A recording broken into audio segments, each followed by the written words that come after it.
Let's just wrap up the strange part of my life of these men who took advantage of my time and money, but reflect on how I foolishly sacrificed my grades as well. Overall, these relationships did hinder my life and my goals. On the other hand, being Navajo or even being American Indian did challenge my journey as well. Yes, I have full pride, but sometimes this identity is being tested. I'm pretty sure that I'm an urban Navajo, and there is a balance between a native and a non-native in an urban setting. I always tell myself that we are basically walking in two worlds.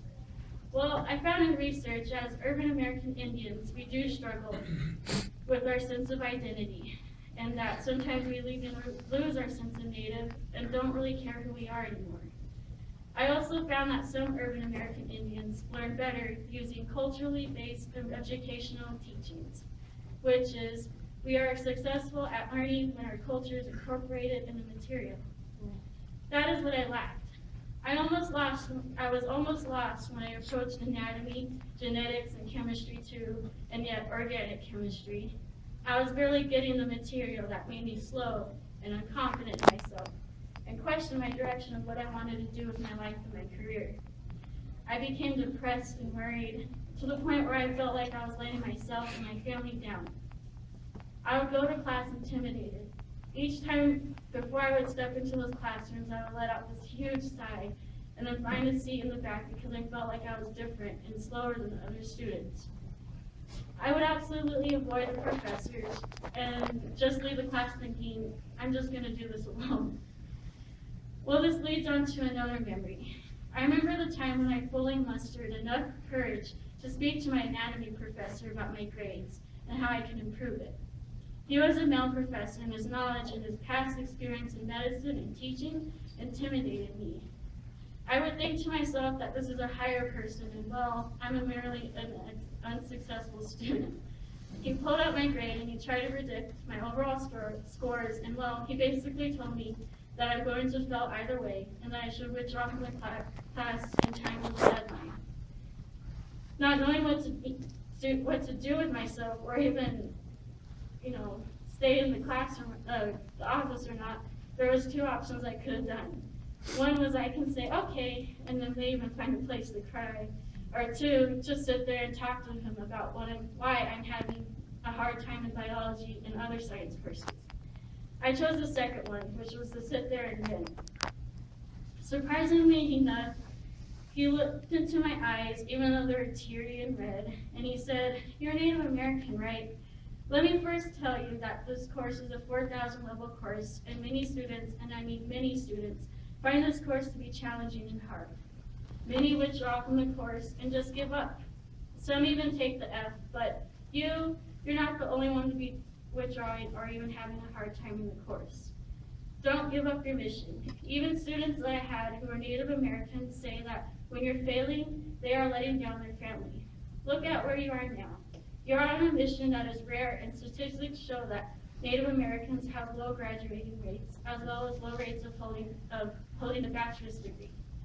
Maybe reevaluate yourself and where you want to go with your career, and look again at the position you're in.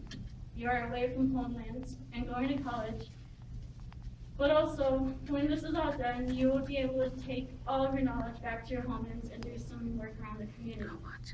I sat there trying to recover myself and thought about it, even years after I left his office. Again, his words of wisdom was right. Reevaluating myself was a long process to go through, as well as evaluating what should I take out of my college journey. I found that I was much comfortable in a field that was entirely different, but fit my interests. Instead of looking at processes on a molecular level, such as watching how cells interact with one another, I found that I was comfortable viewing interactions on a larger scale, which is how people interact with the environment and with one another. I also narrowed my studies to the human mind. I found that my sense of comfort was in the field of psychology.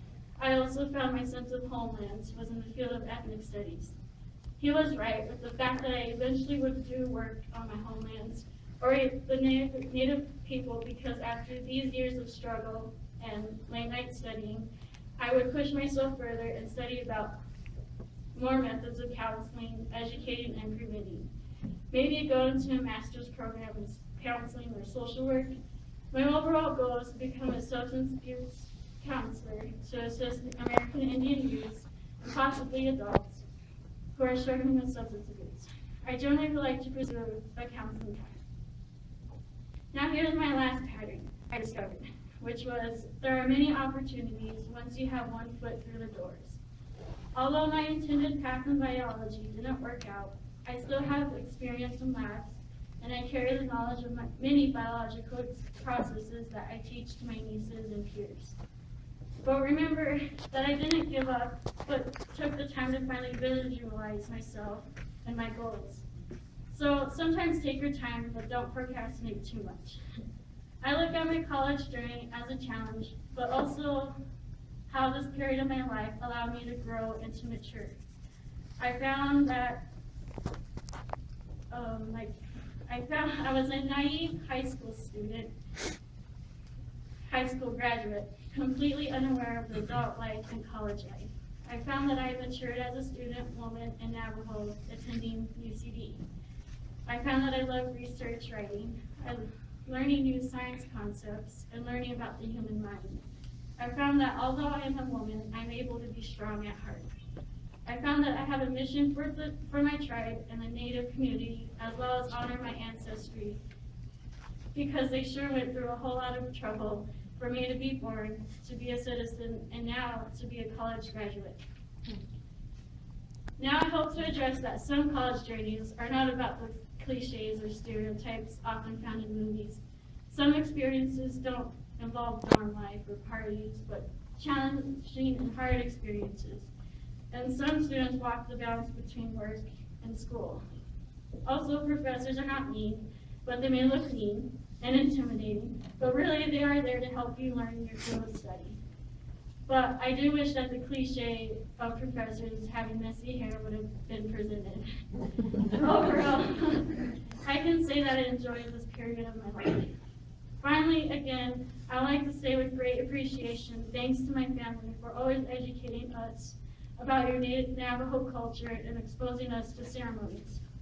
But overall, thank you for raising me, taking care of me, and educating me, encouraging me to finish this degree.